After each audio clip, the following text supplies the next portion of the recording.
네, 공수처의 전격 압수수색에 국민의힘은 심각한 야당 탄압이라면서 반발하고 있습니다. 반면 민주당은 국민의힘도 공범이라고 공세 수위를 높이고 있는데요. 자세한 내용 국회 취재기자 연결해서 알아보겠습니다. 이경국 기자. 네, 국회입니다. 네, 김웅 의원실에 대한 압수수색까지 진행이 됐는데 여야는 이 의혹을 둘러싼 날선 공방을 계속 이어가고 있죠. 네, 그렇습니다. 먼저 앞서 전해 들으신 것처럼 압수수색 소식이 알려지며 김웅 의원은 오늘 낮 12시 20분쯤 아무 말 없이 의원실로 들어갔습니다. 안에서는 고성이 터져 나오면서 거세게 항의하고 있는 것으로 추정이 되는 상황인데요. 이준석 대표를 포함한 국민의힘 지도부도 압수수색에 거세게 항의했습니다. 김기현 원내대표는 기자들과 만나 심각한 야당 탄압이자 야권 유력 대선 후보를 흠집내려는 거라며 반발하기도 했습니다. 들어보겠습니다.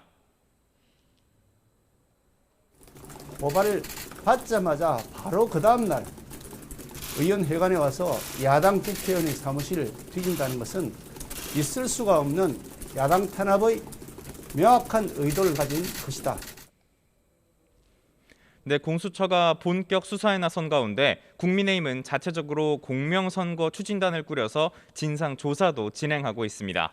민주당은 이런 가운데 공세 수위를 한층 더 끌어올리는 모습입니다. 송영길 대표는 오늘 아침 회의에서 윤석열 전 총장이 그제 기자회견에서 오만방자한 언행으로 국민을 겁박하는 등 이 뻔뻔함에 극치를 보였다고 맹비난했고요.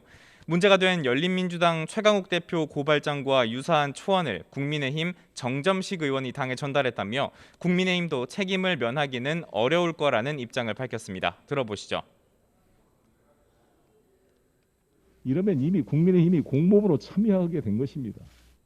자체 조사를 통해 분명한 입장을 밝히는 것이 공당으로서의 최소한의 국민에 대한 자세다.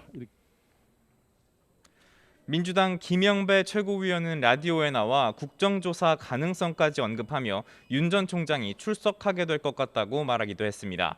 이렇듯 공방이 이어지는 가운데 윤석열 전 총장 측은 여전히 이번 의혹은 정치 공작이라는 입장입니다. 윤석열 캠프는 공작 정치 공모자인 제보자가 공익신고자라는 보호막 뒤에 숨었다며 국민 앞에 나와 그 전모를 고백해야 한다고 강조했습니다. 네, 여야 대선 주자 행보도 살펴보겠습니다. 이 민주당은 이번 일요일 슈퍼위크를 앞둔 가운데 이 국민의힘은 경선 후보 압박 면접을 이틀째 이어가고 있죠.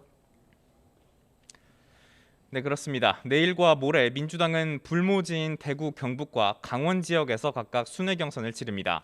대권 주자인 이재명 경기지사는 오늘 자영업자와 소상공인 등을 위한 공약을 발표하는 등 민생 문제에 집중했습니다. 한편 의원직 사퇴라는 초강수를 던진 이낙연 전 대표, 사흘째 호남 표심 잡기에 주력하는 모습입니다.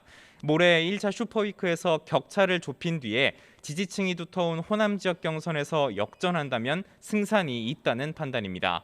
반면 영남 출신인 이재명 지사는 호남의 전략적인 지지를 기대하는 분위기입니다.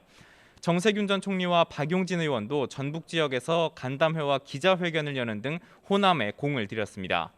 국민의힘은 어제에 이어서 오늘도 대선 경선 예비 후보를 대상으로 압박 면접을 진행합니다. 잠시 뒤인 오후 2시에 시작하는데요.